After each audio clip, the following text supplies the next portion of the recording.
अज्ञानतिमिरान्धस्य ज्ञानाञ्जनशलाकया चक्षुरुन्मीलितं येन तस्मै श्रीगुरवे नमः।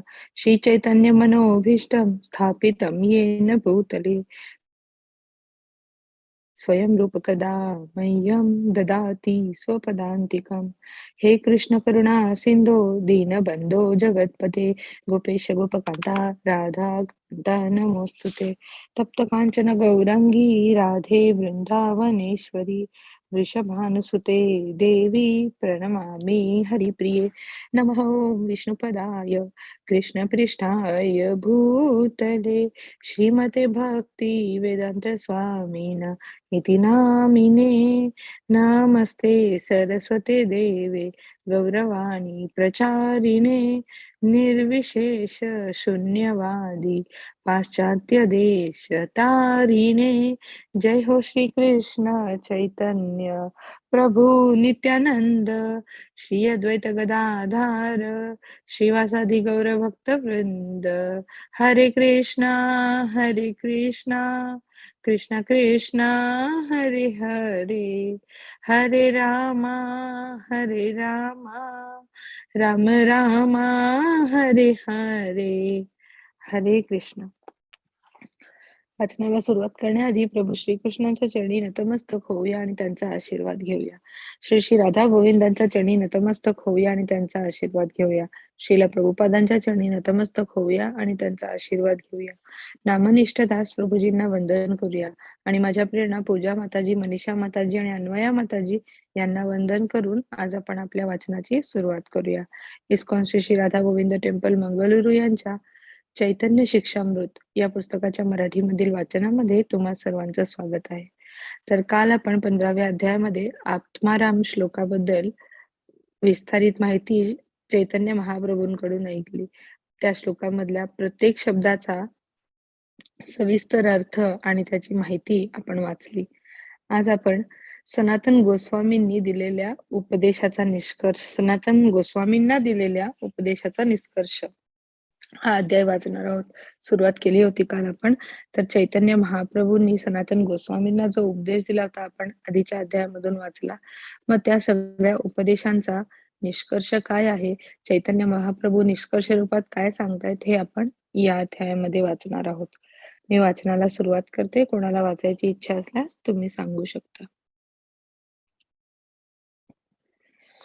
सगर्भ आणि निगर्भ योग्यांचे आणखी 3 प्रकारे वर्गीकरण करता येते. योग सक्षम, प्रारंभिक अवस्थेतील साधक, योगारूढ, उन्नती केलेले आणि प्राप्त सिद्धी, पूर्णता प्राप्त केलेले, अशा योग्यांचे वर्णन भगवद्गीतेच्या 6व्या अध्यायामध्ये करण्यात आले आहे. योग मार्गामध्ये प्रगती करण्याचा प्रयत्न करणाऱ्यांना आरुरुक्ष असे म्हटले जाते. आरुरुक्ष योगामध्ये विविध प्रकारच्या आसनांचा अभ्यास केला जातो व त्याद्वारे मन केंद्रित केले जाते. परंतु योग मार्गातील प्रगतीत ध्यान व अनासक्ती हे ध्येय असते आणि इंद्रिय तृप्तीमधून अनासक्त होऊन योगी हळूहळू मुक्त होतो. त्यावेळी त्याला योगारूढ अवस्थेचीही प्राप्ती होते. असे योगी जर साधू संतांच्या संपर्कात आले तर ते कृष्ण भक्त होतात.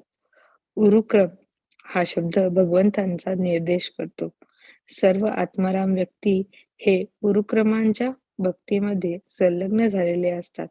भक्तीमध्ये संलग्न होण्यापूर्वी अशा आत्माराम व्यक्तींना शांत भक्त असे म्हटले जाते. आत्मा या शब्दाचा अर्थ कधी कधी मन असाही होतो. मानसिक तर्कवादी कधी कधी निरनिराळ्या प्रकारे तात्विक सिद्धांत प्रस्तुत करतात, परंतु साधू संतांच्या संगतीत येताच ते देखील भक्त होतात. श्रीमद भागवत 10.87.18 2 प्रकारच्या योग्यांचे सगर्भ आणि निगर्भ वर्णन पुढील प्रमाणे करते. योगीजन आणि योगाभ्यासाचा प्रारंभ हा उदराच्या उपासनेद्वारे करतात आणि त्यानंतर ते आपले ध्यान आपल्या आतड्यांवर केंद्रित करण्याचा प्रयत्न करतात. हळूहळू त्यांचे ध्यान हृदयापर्यंत उत्पन्न होते आणि मग नंतर मन व हृदयावर केंद्रित होते. त्यानंतर त्यांचे ध्यान हे मस्तकाच्या अग्रभागी केंद्रित होते आणि जो या स्थितीपर्यंत प्रगती करतो तो परिपूर्ण झाल्याचे व जन्ममृत्यूच्या पलीकडे गेल्याचे जाणले पाहिजे. असे योगी शुद्ध भक्तांच्या संपर्कात आले तर ते सुद्धा अहेतुकी भगवत भक्ती करतात. आत्मा शब्दाचा अर्थ प्रयत्न असाही आहे. प्रत्येक मार्गामध्ये काहीतरी प्रयत्न करावाच लागतो आणि प्रयत्नांची परमावधी म्हणजे भक्तीच्या परमोच्च स्थितीची प्राप्ती करण्याचा प्रयत्न होय. श्रीमद भागवतात 1.5.18 असे म्हटले आहे की उच्चतर अशा लोकांमध्ये किंवा पाताळ लोकांमध्येही प्राप्त न होणाऱ्या सर्वोच्च ध्येयाच्या प्राप्तीचा प्रयत्न केला पाहिजे. यामागील उद्देश हाच आहे की कालौघामध्ये सुख आणि दुःख हे कोणत्याही लोकांमध्ये प्राप्त होते, परंतु भक्तीची परमोच्च प्राप्ती ही प्रयत्न केल्याविना कुठेही प्राप्त होऊ शकत नाही. म्हणून बृहन्नारदीय पुराणामध्ये म्हटले आहे की जो मनुष्य भक्तीच्या परमोच्च पूर्णावस्थेविषयी जाणण्याचे प्रा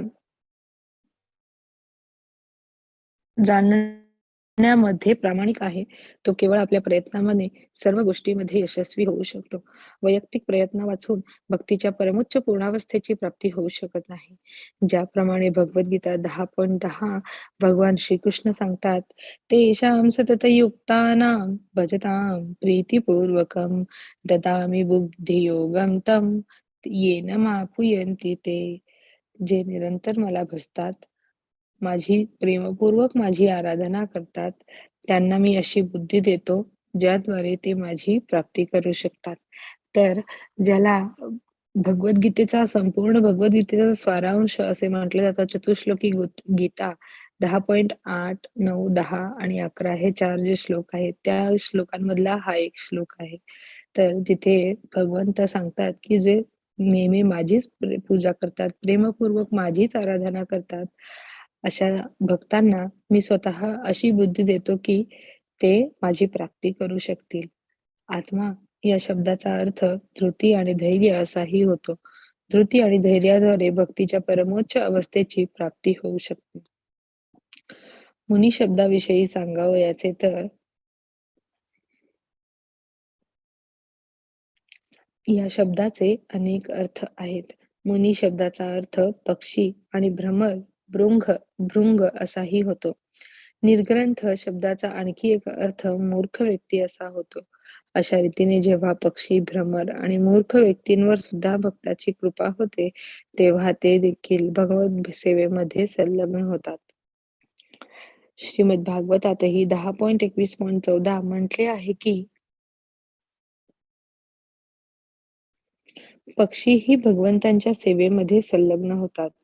तसेच श्रीमद भागवतात 10.15.6 पुढे म्हटले आहे की भ्रमर हे सदैव श्रीकृष्ण आणि बलराम यांच्या मार्गांचे अनुगमन करतात. या संदर्भात भ्रमरांनी भगवंतांची जी सेवा केली त्याचे वर्णन भगवान श्रीकृष्ण करतात. श्रीकृष्ण म्हणाले, एते लीनस्तव अखिलो कर्ति कतीर्थं गायन्त आदिपुरुषं नुपदं भजन्ते प्रायो अमी मणिगुणा भवदी यमुख्या गूढं वनेऽपि जहत्य आघात्मदैवम्. हे आदिपुरुष बलराम तुझ्या दिव्य यशोगाथेचे वर्णन करीत आणि तुझे पूजन करीत या मागोमाग येणाऱ्या भ्रमरांकडे तू पहा. बाह्यतः ते हे भ्रमर दिसतात, परंतु ते तर महान ऋषी आहेत. परम आत्म्याची पूजा आराधना करण्याच्या संधीचा ते लाभ घेत आहेत. साधारण मनुष्य तुला जाणत नसले तरी ते भ्रमर मात्र तुला जाणतात आणि तुझे गुणगान करीत तुझ्या मागोमाग येतात. याच प्रकारचा एक श्लोक श्रीमद भागवतात 10.15.7 आढळतो. यामध्ये वृंदावनातील मयुरांनी श्रीकृष्ण आणि बलराम यांचे केलेल्या स्वागताचे वर्णन करण्यात आले आहे. हे भगवान, ते पहा, आपल्या घरी परतलेले हे मयूर तुमचे किती आनंदाने आणि उत्साहाने स्वागत करीत आहेत. हे मथुरा वृंदावनवासी गोपिकांप्रमाणेच आहेत. त्याचप्रमाणे वृक्षांवरील कोकिळाही आपल्या पात्रतेनुसार तुमचे स्वागत करीत आहे.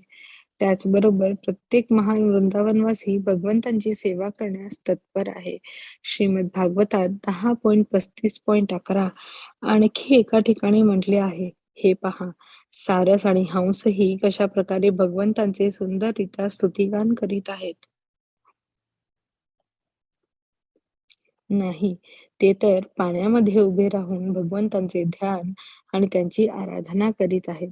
श्रीमद भागवतात 2.4.18 अन्य एका ठिकाणी म्हटले आहे, किरात होण आंध्र पुलिंद पुलकश आभीर शुभ शुंभ यवन वखस आदी अत्यंत संस्कृत आणि आदिवासी लोक तसेच नीच योनीतील अन्य मनुष्यही शुद्ध भक्ताचा केवळ आश्रय घेतल्यामुळे शुद्ध होतात. म्हणून भगवान विष्णूंना शुकदेव गोस्वामी सादर प्रणाम करतात, कारण त्यांचे भक्त हे अत्यंत अद्भुत कार्य करू शकतात. धृती या शब्दाचा आणखी एक अर्थ म्हणजे आपण उन्नत झालो आहोत याची अनुभूती होय. आपल्या प्रगतीच्या अनुभूतीने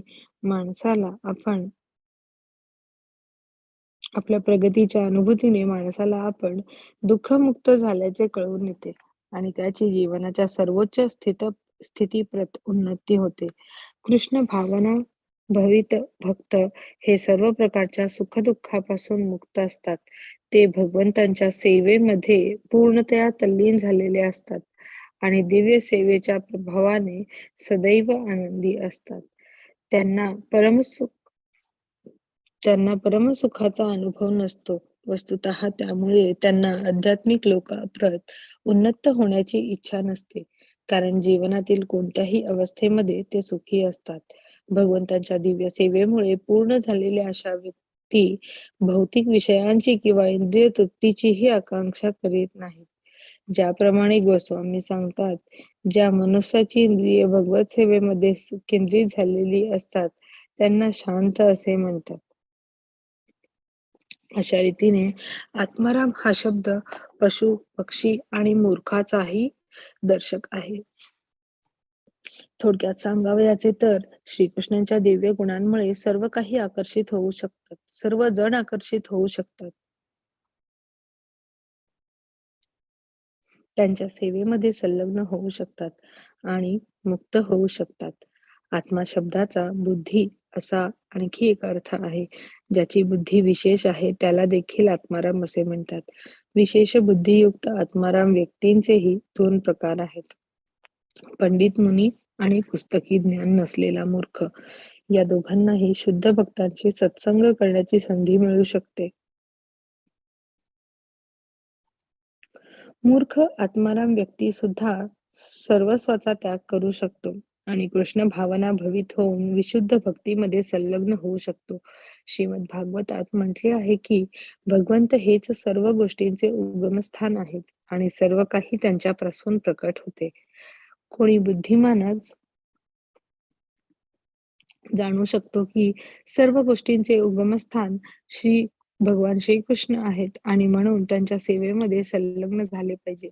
श्रीमद भागवतात 2.7.45 सांगितल्याप्रमाणे वेदाध्ययन करण्याइतपत बुद्धिमान असणारे लोकच नव्हे, तर श्री, शूद्र, होण, शबर, भगवद्गीता शबर आधी निर्बुद्ध लोक, पशु आणि पक्षीही जीवनाच्या पूर्णावस्थेची प्राप्ती करू शकतात. श्री भगवद्गीतेतील 10.10 पूर्वी उल्लेख केलेल्या श्लोकावरूनही कळून येते की जेव्हा एखादा अत्यंत बुद्धिमान होतो आणि कृष्ण भावनेमध्ये निमग्न होतो, तेव्हा भगवान श्रीकृष्णही त्याला प्रतिसाद देतात आणि त्याला अशी बुद्धी देतात ज्याद्वारे तो भगवत धामाची प्राप्ती करू शकतो.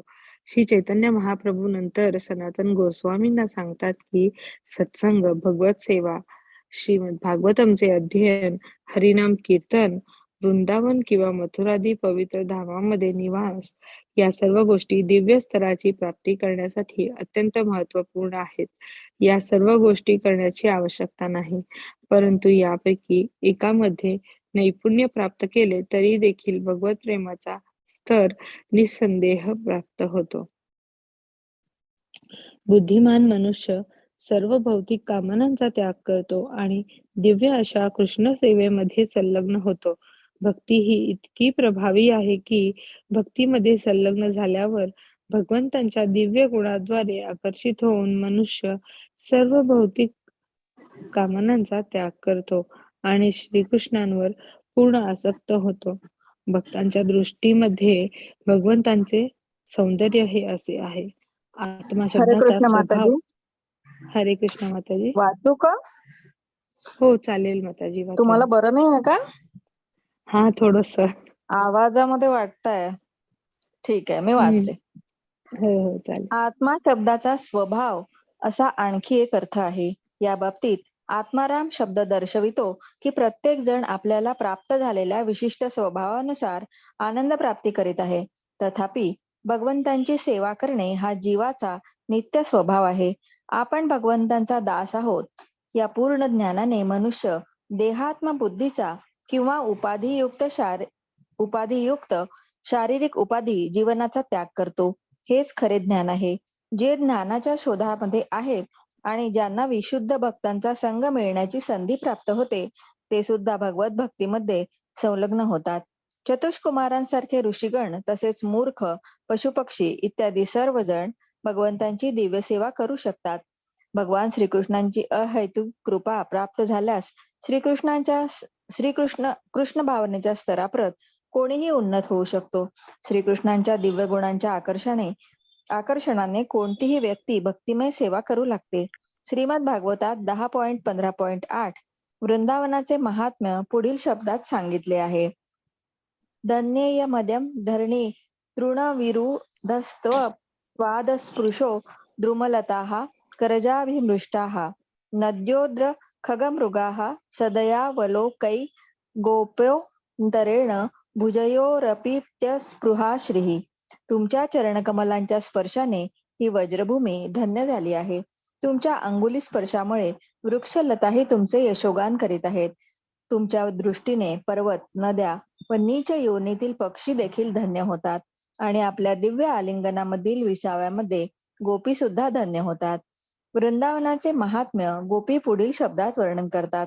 प्रिय सखींनो, पशु पक्षी वृक्षादी वृंदावनातील निवासी जेव्हा बलराम आणि त्यांच्या गोपमित्रांसहित रानातून भ्रमण करीत असलेल्या श्रीकृष्णांना पाहतात, तेव्हा ते सुद्धा गौरवास्पद बनतात. आत्मा शब्दाचा अर्थ शरीर असाही होतो. जे योगी शरीरालाच आत्मा समजून शारीरिक आसने करतात, त्यांनी जर शुद्ध भक्तांचा संग केला तर ते सुद्धा भगवत सेवेच्या स्तरांपर्यंत उन्नती करू शकतात. असे अनेक लोक आहेत जे शरीरालाच आत्मा समजतात आणि स्नान, संसाराधिक कार्ये इत्यादी सकाम कर्मे करतात. तथापि असे लोक जेव्हा शुद्ध भक्तांच्या संपर्कात येतात, तेव्हा ते सुद्धा दिव्य भगवत सेवेमध्ये संलग्न होतात. श्रीमद भागवतात 1.18.12 म्हटले आहे, हे सूत गोस्वामी, सकाम कर्माच्या यज्ञाच्या धुराने आम्ही जरी काळवंडलो आहोत, तरीही तुम्ही श्रीकृष्ण चरणकमल रूपी अमृत आम्हाला दिले आहे. श्रीमद भागवतात 4.21.31 असेही सांगितले आहे, श्रीकृष्ण चरणकमलांच्या अग्रभागातून गंगेचा उगम होतो आणि गंगेमध्ये स्नान केल्याने सकाम कर्मी व ऋषीमुनी आदी सर्वजण आपल्या मनामधील मलिनता स्वच्छ करू शकतात. भौतिक कामनांनी प्रेरित वा शरीरालाच आत्मा समजणारे सुद्धा एका अर्थाने आत्मारामच आहेत. जेव्हा ते शुद्ध भक्तांचा संग करतात, तेव्हा ते सुद्धा आपल्या भौतिक कामनांचा त्याग करतात आणि भगवंतांच्या सेवेमध्ये पूर्णत्व प्राप्त करतात. या संदर्भात सर्वोत्तम उदाहरण हे हरिभक्ती सुधोदय मध्ये 7.28 आढळते.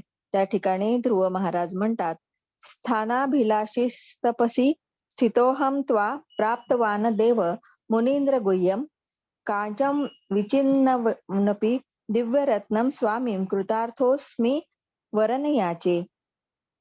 हे भगवन, पृथ्वी तलावर राज्य मिळवण्याच्या अभिलाषेने मी तुमच्याकडे आलो होतो, परंतु सुदैवाने मला तुमची प्राप्ती झाली आहे. तुम्ही महर्षी आणि मुनी आदींनाही अगम्य आहात.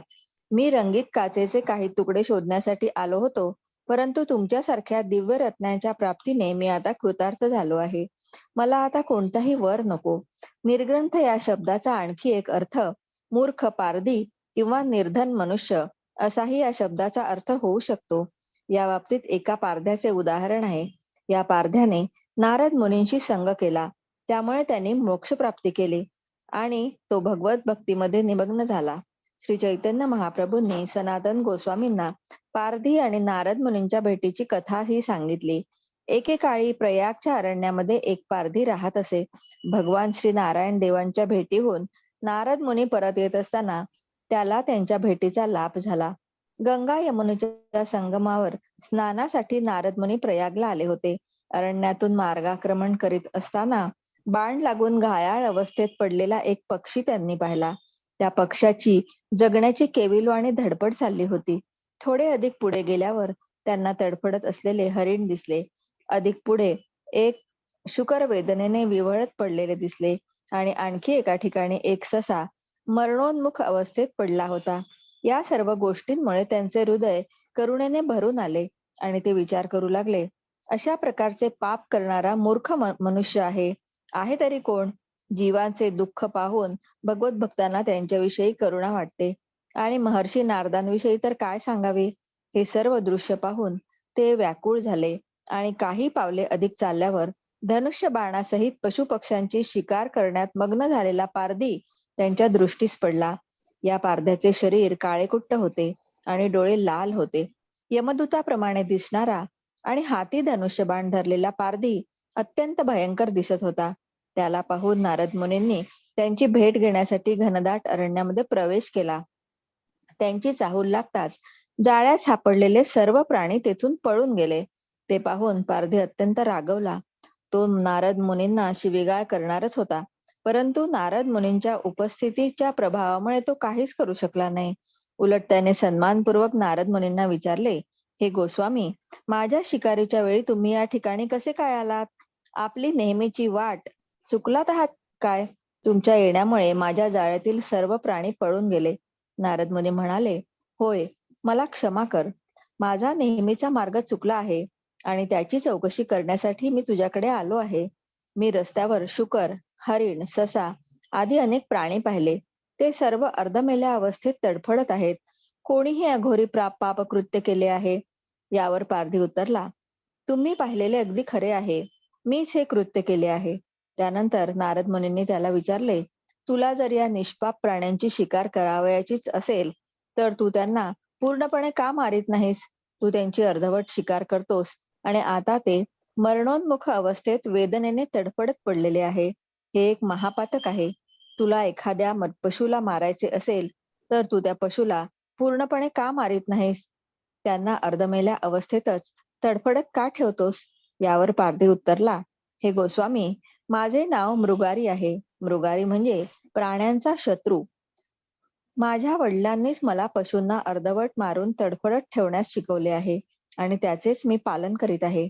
जेव्हा एखादा अर्धवट मेलेला प्राणी वेदनेने विव्हळत पडतो, तेव्हा त्याला पाहून मला अत्यानंद होतो.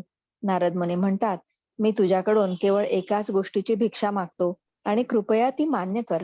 यावर तो उत्तरला, तुम्हाला जे काही हवे आहे ते मी देईन. तुम्हाला जर कोणत्या प्राण्याचे कातडे हवे असेल तर तुम्ही माझ्या घरी या. वाघ, हरिण इत्यादी अनेक प्राण्यांचे कातडे माझ्याकडे आहेत. तुम्हाला जे हवे आहे ते मी देईन. नारद मुनी म्हणतात, मला असे काही नको, परंतु मला दुसरेच काहीतरी हवे आहे. जर तू मान्य करणार असशील तरच मी तुला सांगेन. कृपा करून उद्यापासून तू ज्या प्राण्यांची शिकार करणार आहेस त्या प्राण्याला पूर्णपणे मार. त्यांना अर्धमेल्या अवस्थेत सोडू नकोस. तुम्ही माझ्याकडे काय मागणी करीत आहात? एखाद्या प्राण्याला अर्धवट मारण्यामध्ये किंवा पूर्णपणे मारण्यामध्ये काय भेद आहे? नारद मुनी सांगतात, जर तू प्राण्यांची अर्धवट शिकार केलीस तर त्यांना अतिशय वेदना होतात आणि जर जीवांना अत्याधिक त्रास झाला तर ते महापातक केल्याप्रमाणे आहे. प्राण्यांची पूर्ण शिकार करणे हा निश्चितच मोठा अपराध आहे, परंतु अर्धवट शिकार करणे हा अधिक मोठा अपराध आहे. वस्तुतः अर्धमेल्या प्राण्यांना जितके दुःख होईल तितकेच दुःख तुला तुझ्या पुढील जन्मी भोगावे लागेल. पारधी जरी अत्यंत पापी होता तरी नारद मुनींसारख्या महान भक्तांच्या सान्निध्यामुळे त्याचे हृदय मृदू बनले आणि त्याच्या मनामध्ये आपण केलेल्या पापकृत्यांबद्दल भय निर्माण झाले. जे घोर पापी असतात ते पापकर्म करण्यामध्ये मुळीच कचरत नाही, परंतु या ठिकाणी तर आपण पाहतो की नारद मुनींसारख्या महान भक्तांच्या संगतीमध्ये पारध्याच्या शुद्धीकरणास प्रारंभ झाला आणि त्यामुळे त्याला आपल्या पापकर्माचे भय वाटू लागले. म्हणून पारधी त्यांना म्हणतो, हे महामुने, बालपणापासूनच मला अशा रीतीने पशूंची शिकार करण्यास शिकवलेले आहे. आतापर्यंत संचित केलेल्या अपराधांपासून आणि पापकर्मांपासून मी कसा मुक्त होऊ शकतो, हे कृपया मला सांगा. मी तुम्हाला शरण आलो आहे.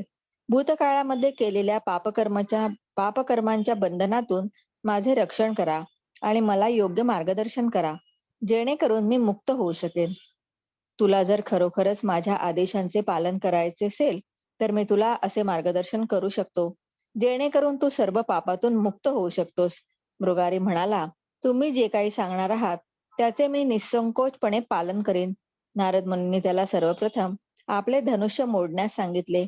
पारध्याने धनुष्य मोडले तरच ते त्याला मुक्तीचा मार्ग दाखवणार होते. पारधी विरोध प्रदर्शित करीत म्हणाला, तुम्ही मला धनुष्य मोडण्यास सांगत आहात, परंतु जर मी तसे केले तर माझ्या उदरनिर्वाहाचे साधन काय? नारद मुनी म्हणाले, तुझ्या उदरनिर्वाहाची चिंता करू नकोस. तुझ्या उदरनिर्वाहापुरती अन्न मी तुला पुरवतो. पारध्याने त्यानंतर आपले धनुष्य मोडले आणि नारद मुनींच्या चरणावर लोटांगण घातले. नारद मुनींनी त्यांना उठवले आणि उपदेश दिला, तू घरी जा आणि तुझ्याकडे जे काही धन आणि किमती वस्तू आहे त्या सर्व भक्तांना आणि ब्राह्मणांना दान कर. त्यानंतर केवळ एकमेव वस्त्र परिधान करून माझ्या मागोमागे नदीच्या काठावर एक कुटी बांध. कुटीसमोर तुळशीचे रोपण कर. प्रतिदिन तुळशीला प्रदक्षिणा घालून जमिनीवर पडलेल्या तुळशी पत्राचे सेवन कर. सर्वात महत्वाचे म्हणजे हरे कृष्ण कृष्ण कृष्ण हरे हरे, हरे राम राम राम हरे हरे या महामंत्राचा जप सदैव कर. तुझ्या उदरनिर्वाहाबाबत सांगायचे तर मी तुला अन्नधान्याचा पुरवठा करीन, परंतु तुला व तुझ्या पत्नीला जितके अन्नधान्य आवश्यक आहे तितक्याच अन्नधान्याचाच तुम्ही स्वीकार केला पाहिजे. नारद मुनींनी अर्धवट मेलेल्या प्राण्यांची सुटका केली आणि सर्व प्राणी पुन्हा अरण्यामध्ये निघून गेले. नारद मुनींनी केलेला हा चमत्कार पाहून पारधी चकित झाला.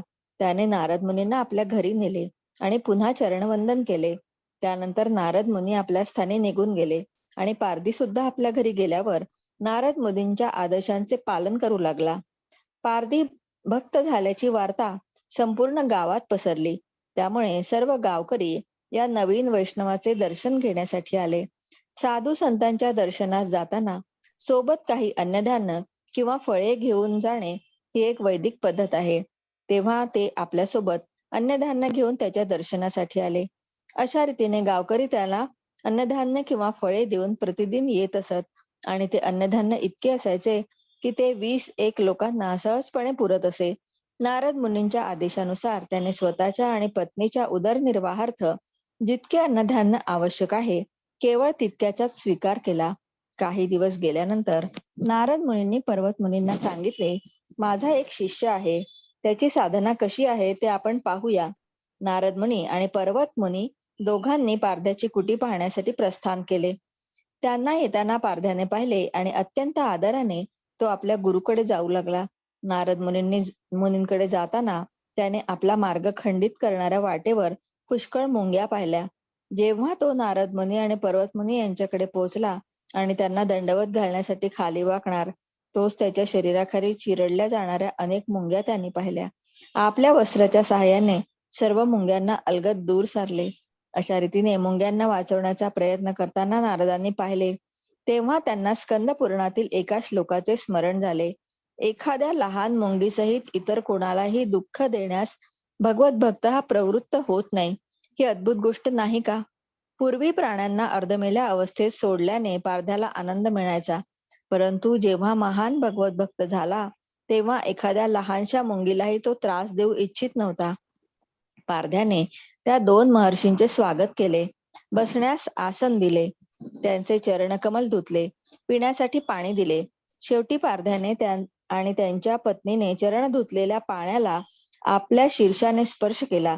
त्यानंतर ते भावविभोर होऊन नृत्य करीत हरे कृष्ण कृष्ण कृष्ण हरे हरे, हरे राम राम राम हरे हरे या महामंत्राचे कीर्तन करू लागले. बाह्य स्थितीचे भान न ठेवता दोन्ही हात उंचावून ते नृत्य करू लागले. भगवत प्रेमामुळे भावविभोर झालेल्या पारध्याला पाहून पर्वत मुनी नारदांना म्हणाले, तुम्ही पारसमणी आहात, कारण तुमच्या सत्संगामुळे एक क्रूर असा पारधीही महान भक्त झाला आहे. स्कंद पुराणात एक श्लोक आढळतो, ज्या ठिकाणी म्हटले आहे, हे देवर्षी नारद, तुम्ही महान आहात. तुमच्या कृपेमुळे अत्यंत नीच असा पारधी सुद्धा भक्ती मार्गामध्ये उन्नती करू शकला आणि दिव्य कृष्णरती प्राप्त करू शकला. नारद मुनींनी अखेर पारध्याला विचारले, की तुला नियमितपणे अन्न मिळते का? मिळते की नाही? पारध्याने उत्तर दिले, तुम्ही लोकांकरवी इतके अन्न पुरवता की आम्ही त्याचा अधिक स्वीकारही करू शकत नाही. नारद मुनी त्यांना म्हणाले, तुम्हाला जे काही प्राप्त होते ते योग्यच आहे. आता केवळ निरंतर भक्ती करत राहा. असे बोलून झाल्यावर नारद मुनी आणि पर्वत मुनी दोघेही पारध्याच्या घरामधून अंतर्धान पावले.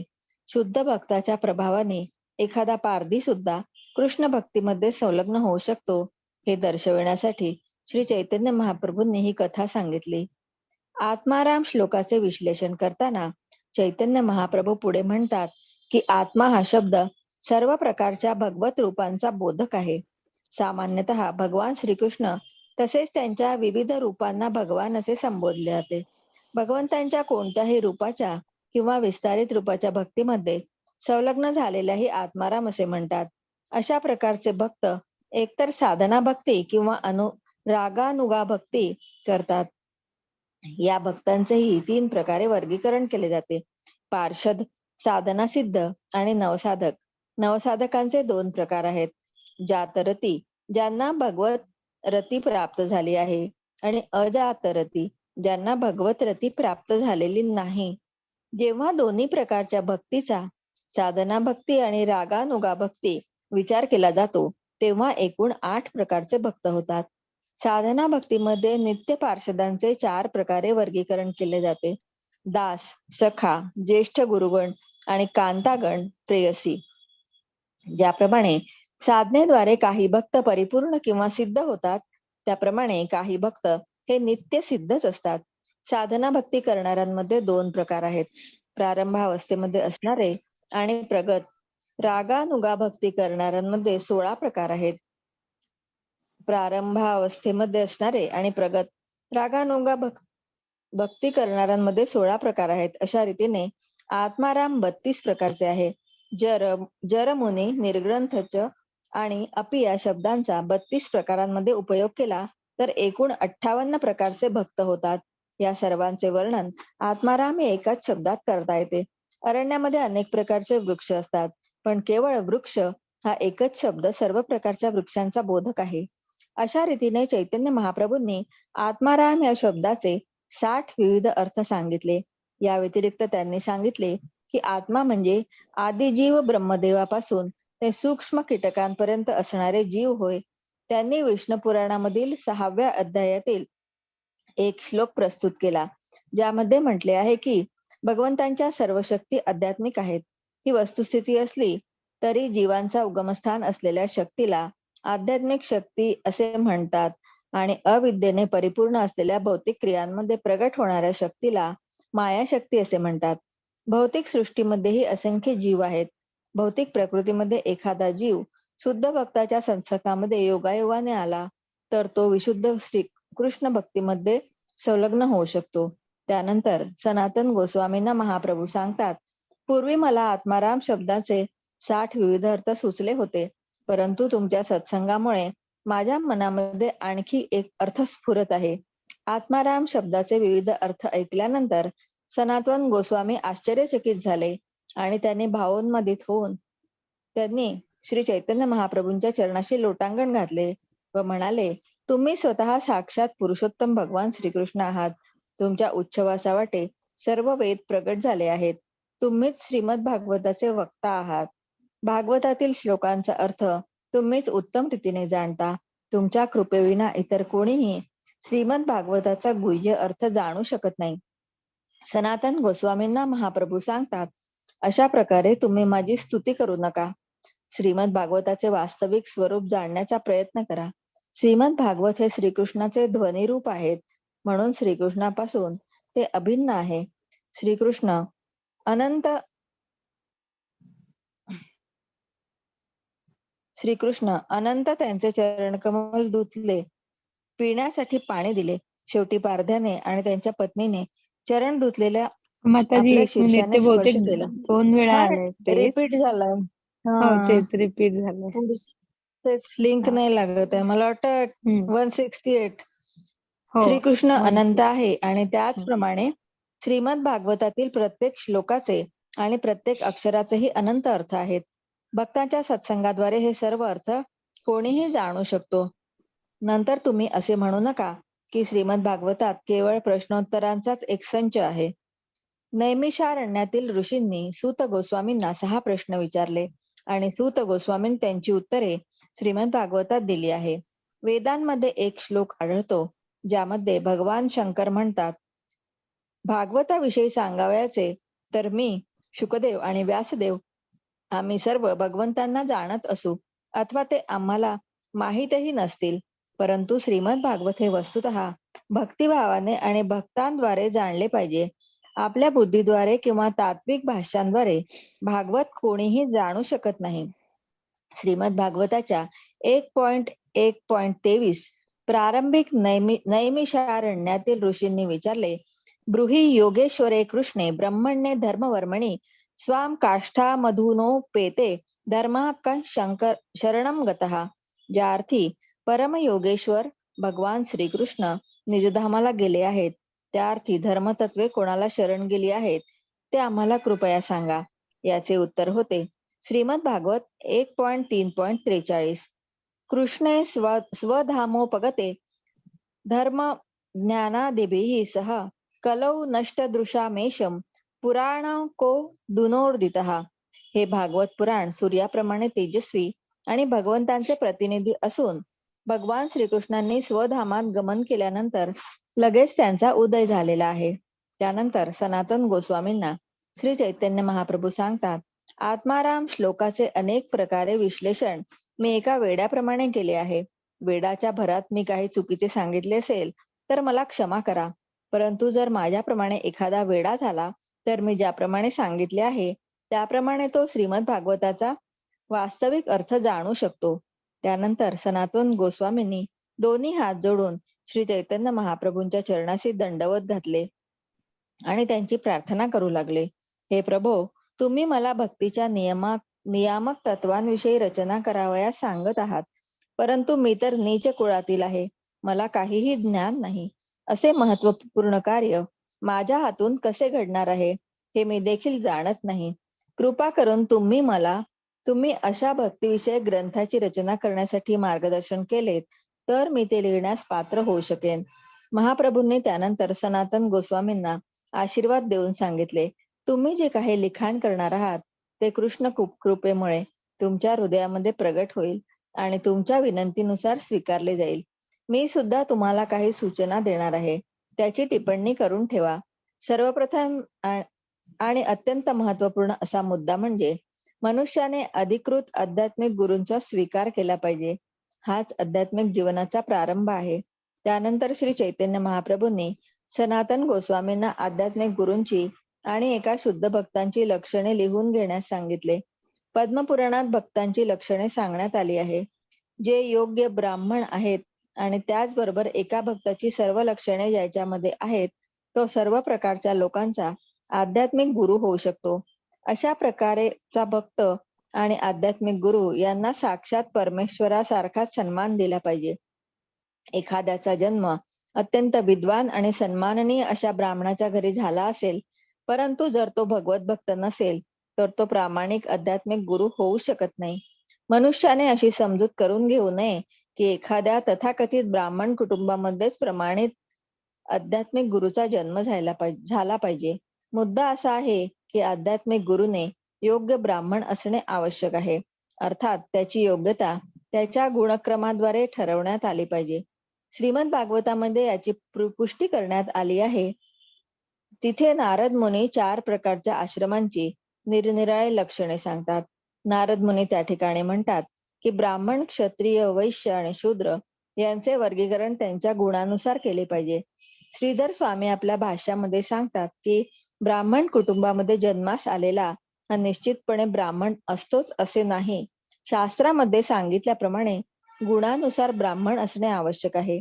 गौडीय वैष्णव संप्रदायातील दोन महान आचार्यांचा, नरोत्तम दास ठाकूर आणि श्यामानंद गोस्वामी, जन्म ब्राह्मण कुटुंबामध्ये झाला नव्हता, परंतु गंगा नारायण, रामकृष्ण आदी विख्यात ब्राह्मणांनी त्यांचा आध्यात्मिक गुरु म्हणून स्वीकार केला. अशा रीतीने योग्य भक्तांमध्येही काही लक्षणे प्रगट होतात. गुरु आणि शिष्य या दोघांनीही आपण प्रमाणित गुरु आणि प्रमाणित शिष्य होण्यास पात्र आहोत की नाही हे पाहणे आवश्यक आहे. त्यानंतर हे जाणले पाहिजे की भगवंत हेच एकमेव आराध्य आहेत आणि त्याचबरोबर विविध प्रकारचे मंत्र, स्तोत्रे आदी शिकणे आवश्यक आहे. त्यानंतर महाप्रभूंनी सनातन गोस्वामींना मंत्र स्वीकारण्यास पात्र व्यक्तींची लक्षणे, तसेच मंत्र कसा जाणावा आणि कर्मकांडाद्वारे मंत्रसिद्धी कशी करावी इत्यादींचे वर्णन करण्याचा आदेश दिला. पुढे महाप्रभूंनी दीक्षा, प्रातःकालीन क्रिया, शारीरिक स्वच्छता, मुखमार्जन, दंतमार्जन इत्यादी आणि सकाळी व सायंकाळी म्हणावयाचे मंत्र इत्यादी वर्णन केले. आध्यात्मिक गुरुचे पूजन कसे करावे आणि शरीरावर गोपीचंदनाचा तिलक कसा धारण करावा याचेही वर्णन महाप्रभूंनी केले. तसेच तुलसी पत्रे कशी वेचावीत, भगवंतांच्या गर्भगृहाचे आणि मंदिराचे मार्जन कसे करावे आणि श्रीकृष्णांना निद्रेतून कसे उठवावे, कृष्ण प्रबोधन या विधीचेही वर्णन केले आहे. भगवंतांची आराधना कशी करावी याबद्दलच्या पद्धतींचेही त्यांनी वर्णन केले आहे. यामध्ये 2 पद्धती आहे. एकामध्ये 5 उपचार आहेत, दुसऱ्यामध्ये 50 उपचार आहेत. मनुष्याने दिवसातून 5 वेळा आरती करून भगवंतांची आराधना कशी करावी, श्रीकृष्णांना भोग नैवेद्य कसा अर्पण करावा आणि कसा विश्राम द्यावा याचेही महाप्रभूंनी वर्णन केले आहे. भगवंतांची मंदिरे असलेल्या तीर्थक्षेत्री जाण्याचा महिमा आणि भगवंतांच्या मूर्तीचे दर्शन इत्यादी विषयांचेही निरूपण त्यांनी केले. पवित्र भगवंत नामांचा महिमा आणि भगवंतांच्या पूजा अपराधांबद्दलही महाप्रभूंनी सांगितले. भगवंतांच्या पूजेमध्ये काही विशिष्ट गोष्टींचा उपयोग करण्यात येतो. उदाहरणार्थ शंख, जल, सुगंधी फुले, मंत्रोच्चार, स्तोत्रे इत्यादी. आणि त्याचबरोबर परिक्रमा व दंडवत आदी उपचारही केले जातात. मनुष्याने पुरश्चरण विधीचे पालन केले पाहिजे आणि श्रीकृष्णांना नैवेद्य न दाखवलेला कोणताही पदार्थ ग्रहण न करता केवळ कृष्ण प्रसादच ग्रहण केला पाहिजे. श्री चैतन्य महाप्रभूंनी सूचित केले आहे की जो वास्तविकपणे भक्त आहे त्याची कधीही निंदा करू नये. साधू लक्षण, साधू सेवा आणि संगत त्याग या गोष्टींचे निरूपणही महाप्रभूंनी केले. महाप्रभूंनी असेही सांगितले की श्रीमद भागवताचे नित्य श्रवण केले पाहिजे. त्याचबरोबर दिनकृत्ये, पक्षकृत्ये आणि एकादशीला उपवास इत्यादी गोष्टी करणे अनिवार्य आहे. मासकृत्ये, महिनाभराच्या क्रिया केल्याच पाहिजे आणि भगवंतांचा जयंती उत्सव साजरा केला पाहिजे. त्याचबरोबर एकादशी, जन्माष्टमी, वामन द्वादशी, श्रीराम नवमी आणि नृसिंह चतुर्दशी या दिवशी उपवास करणे आवश्यक आहे. जेव्हा उपवासाच्या दिवसाचा इतर दिवसाशी संयोग होतो विद्वा तेव्हा भक्तीमध्ये प्रगती करण्यासाठी अनेक दिवस फार उत्तम असतात. महाप्रभूंनी सनातन गोस्वामींना प्रत्येक गोष्टीच्या बाबतीत पुराणातील प्रमाणे प्रस्तुत करण्याचा उपदेश दिला. मंदिराची स्थापना कशी करावी याचाही त्यांनी उल्लेख केला. तसेच वैष्णव आचार, वैष्णवांची लक्षणे आणि वैष्णवांचे कर्तव्य व व्यवसाय याचेही वर्णन केले. वैष्णव स्मृतींची रचना करण्यासाठी ज्या गोष्टी आवश्यक आहेत त्यांचे संक्षिप्त वर्णन महाप्रभूंनी केले. सनातन गोस्वामी हे एक महान भगवत भक्त होते आणि अनेक भक्ती ग्रंथांची रचना करून भक्ती मार्गाचा प्रसार करण्याची त्यांना प्रत्यक्ष आज्ञा देण्यात आली होती. चैतन्य चंद्रोदय या ग्रंथामध्ये सनातन गोस्वामींचे वर्णन करण्यात आले आहे आणि त्या ठिकाणी म्हटले आहे की सनातन गोस्वामी हे नाव हे नवाब हुसेनच्या शासनामधील एक अत्यंत महत्वपूर्ण असे व्यक्तिमत्व होते. त्यांचे बंधू रूप गोस्वामी हे सुद्धा शासनामध्ये एक महत्वपूर्ण असे मंत्री होते. परंतु दोघांनीही विरागी होऊन भगवंतांची सेवा करण्याच्या उद्देशाने अत्यंत प्रतिष्ठित अशा शासकीय पदांचा त्याग केला. वरकरणी दोन्ही बंधू साधारण वैराग्याप्रमाणे दिसत होते, परंतु दिव्य प्रेममयी सेवेने आणि व्रजेंद्र नंदन श्रीकृष्णावरील प्रेमाने त्यांचे हृदय भरून गेले होते. सनातन गोस्वामी हे तत्कालीन सर्व विशुद्ध भक्तांना अत्यंत प्रिय होते. हरे कृष्ण माताजी. हरे कृष्ण माताजी. तर या प्रकारे चैतन्य महाप्रभूंनी सनातन गोस्वामींना उपदेश केला आणि त्याच माध्यमातून आपण ही माहिती वाचली की एक एक वैष्णव भक्त कसा असला पाहिजे किंवा भगवंतांचा भक्त जो भगवत भक्त बनतो त्यांनी कोणत्या नियमांचं पालन केलं पाहिजे, त्यांनी कोणत्या प्रकारे वागावं. अर्थात एक थोडक्यात सांगायचं म्हणजे एक उत्तम अधिकारी भक्त कसा असावा हे सुद्धा महाप्रभूंनी पुन्हा इथे संक्षिप्त रूपात सांगितलं आहे. आणि अत्यंत सुंदर अशी नारद मुनी आणि पारध्याची कथा सुद्धा आपण या अध्यायामध्ये पाहिली. तर इथे आपण आपला हा अध्याय 16वा अध्याय संपवलाय.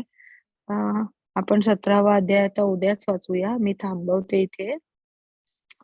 प्रार्थना म्हणते आणि मग आपण थांबूया 1 मिनिट.